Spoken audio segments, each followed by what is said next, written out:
Hello दोस्तों, welcome back to lecture number 2 of chapter number 6। जो हम लोग आज बात करने वाले थे करंट इलेक्ट्रिसिटी। इससे पहले वाले लेक्चर में हम लोगों ने एक कोर्स ओवरव्यू देखा था और इलेक्ट्रिसिटी का के क्या क्या सब टॉपिक्स हमको इस लेक्चर में पढ़ने हैं, इस चैप्टर में तो चलिए शुरू करते हैं आवर लेक्चर नंबर 2।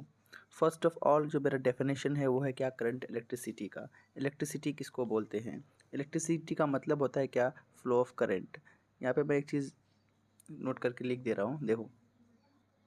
करंट का मतलब होता है क्या? ये जो वर्ड है करंट, इसका मतलब होता है आपका बहाव। इसको हम लोग बहाव बोलते हैं। करंट का मतलब होता है बहाव। तो इलेक्ट्रिसिटी, और जो इलेक्ट्रिसिटी वर्ड ये जो आया है, ये इलेक्ट्रिसिटी जो वर्ड आया है, इसको मैं रीराइट करता हूँ। देखो, ये जो वर्ड इलेक्ट्रिसिटी है, इस इलेक्ट्रिसिटी ये जो वर्ड आया हुआ है कहाँ से? इलेक्ट्रॉन से। इलेक्ट्रॉन से, ठीक। तो इलेक्ट्रिसिटी का मतलब क्या होगा? Flow of electrons. अगर इलेक्ट्रॉन्स अगर नहीं होगा तो इलेक्ट्रिसिटी भी नहीं पैदा होगी। तो इसी वजह से मैंने सेकंड पॉइंट लिखा था कि इलेक्ट्रिक करंट तभी पैदा होगी जब इलेक्ट्रॉन का फ्लो हो। अगर इलेक्ट्रॉन का फ्लो नहीं होता है तो किसी भी तरह का इलेक्ट्रिसिटी प्रोड्यूस नहीं होगा, ठीक है। ये चीज़ गार्ड बांध के याद कर लो। तो करंट इलेक्ट्रिसिटी में लोग क्या पढ़ेंगे? इलेक्ट्रॉन का बहाव ही पढ़ेंगे, ठीक है, मोटा मोटी आम भाषा में। फिर थर्ड पॉइंट है क्या मेरा, कि एक साइंटिस्ट थे जिसका नाम था क्या? थैलिस। ये साइंटिस्ट थे थैलिस। इसने क्या किया? इसने एक शीशा और रेशम को रगड़ा तो ऑब्जर्व किया कि दोनों में मुखालिफ चार्ज पैदा हो गई है और वो एक दूसरे को अपनी तरफ अट्रैक्ट करते हैं। समझ में आई? तो अगर थैलिस नाम अगर कहीं पे सुनाई दे तो समझ जाना कि अच्छा, जो दो नेचर ऑफ चार्ज था, पॉजिटिव और नेगेटिव, इसको देने वाले साइंटिस्ट का नाम क्या था?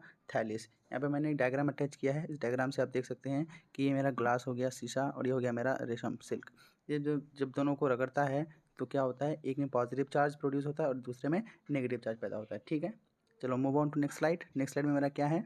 नेक्स्ट स्लाइड में है मेरा कूलम्स लॉ। बहुत ही इंपॉर्टेंट लॉ है करंट इलेक्ट्रिसिटी के पर्सपेक्टिव से और आपके एग्जाम पर्सपेक्टिव से भी, क्योंकि अगर करंट इलेक्ट्रिसिटी से चाहे कॉम्पिटिटिव एग्जाम में हो या कहीं पे भी हो, अगर क्वेश्चंस बनते हैं तो यहाँ से एक दो न्यूमेरिकल्स आ ही जाते हैं, ठीक है। तो चलिए सबसे पहले हम लोग डेफिनेशन को पढ़ते हैं और इसको पॉइंट वाइज आप लोग भी नोट करते रहिएगा।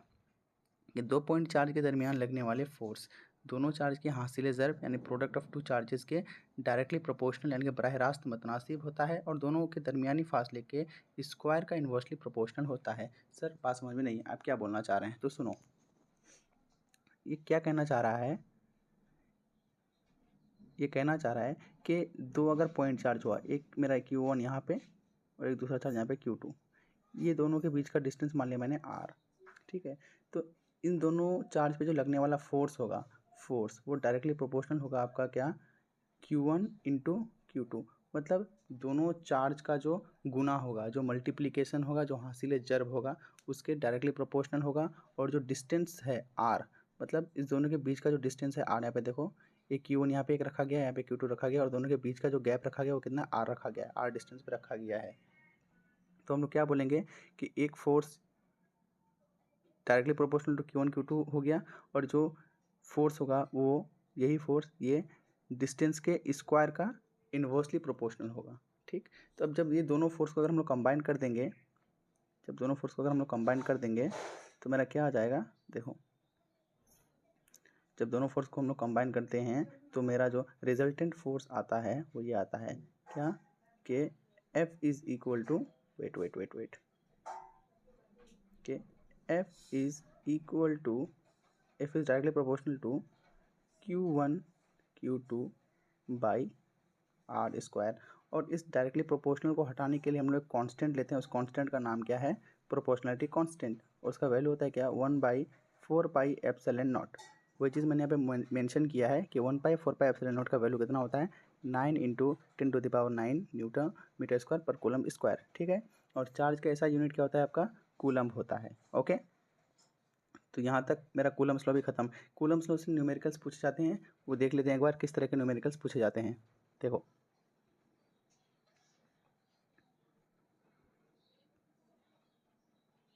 देखो क्वेश्चन में आपको बोल देगा क्या कि दो पॉइंट चार्ज है, एक पे +2 कूलम का चार्ज है और दूसरा चार्ज है जिस पे +4 कूलम का चार्ज है, ठीक है। अच्छा, दोनों चार्ज पॉजिटिव हैं, इसका मतलब क्या होगा, इस पे लगने वाला फोर्स क्या होगा, एट्रैक्टिव होगा या रिपल्सिव होगा, यानी कि एक दूसरे को खींचेगा या फिर एक दूसरे को रिपेल करेंगे, दफ़ा करेगा। तो हमें जाहिर सी बात पता है ये चीज़ कि अगर दो सेम चार्जेस होते हैं तो एक दूसरे को दफ़ा करते हैं यानी कि रिपेल करते हैं, और जब अनलाइक चार्जेस होते हैं यानी कि एक पॉजिटिव एक नेगेटिव, तो फिर वहाँ पे उस केस में एट्रैक्टिव फोर्स लगता है। ठीक है, तो यहाँ पे जो लगने वाला फोर्स होगा वो होगा क्या, आपका रिपल्सिव फोर्स। ठीक है, अब चाहे फोर्स रिपल्सिव हो या एट्रैक्टिव हो, कूलम्स ने एक ही फॉर्मूला दिया था कि आप F is equal to 9 into 10⁻9, 1/4π∰0 था ना, कि F is equal to 1/4π∰0 Q1 Q2/r²। तो 1/4π∰0 का वैल्यू कितना था, 9 इंटू 10⁻9, ये 1/4π∰0 हो गया मेरा। और Q1 इंटू Q2 था, तो Q1 कितना है मेरा 2, और Q2 कितना है मेरा 4, और डिस्टेंस मान लिया इसके दोनों के बीच में कितना है 4 मीटर। ठीक है, तो उसने क्या बताया था कि force is inversely proportional to r², मतलब डिस्टेंस के स्क्वायर का इन्वर्सली प्रोपोर्शनल होता है। तो 4 का स्क्वायर कितना होगा 16, यहाँ पे मैंने 16 लिख दिया।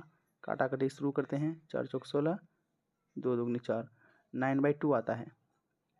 9/2 को हम लोग क्या लिख सकते हैं, 9 का आधा कितना होता है 4.5, हम लोग क्या लिख सकते हैं यहाँ पे 4.5। तो ये पूरा काटा कुटी करने के बाद क्या आएगा मेरा, वेट वेट वेट, पूरा काटा कुटी करने के बाद मेरा आएगा F is equal to 4.5 into 10⁻9 newton.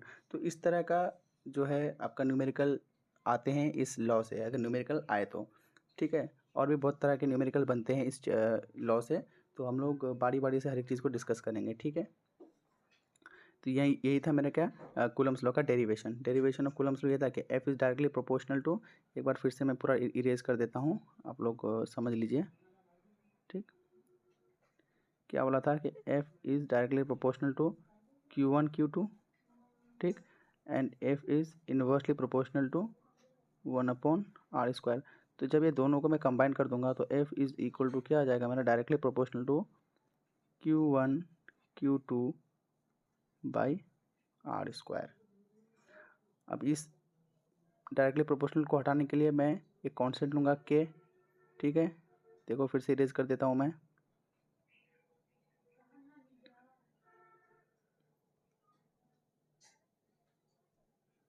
तो मेरा कंबाइन हो गया कौन सा, क्या बना resultant, F directly proportional to Q1 Q2/r²।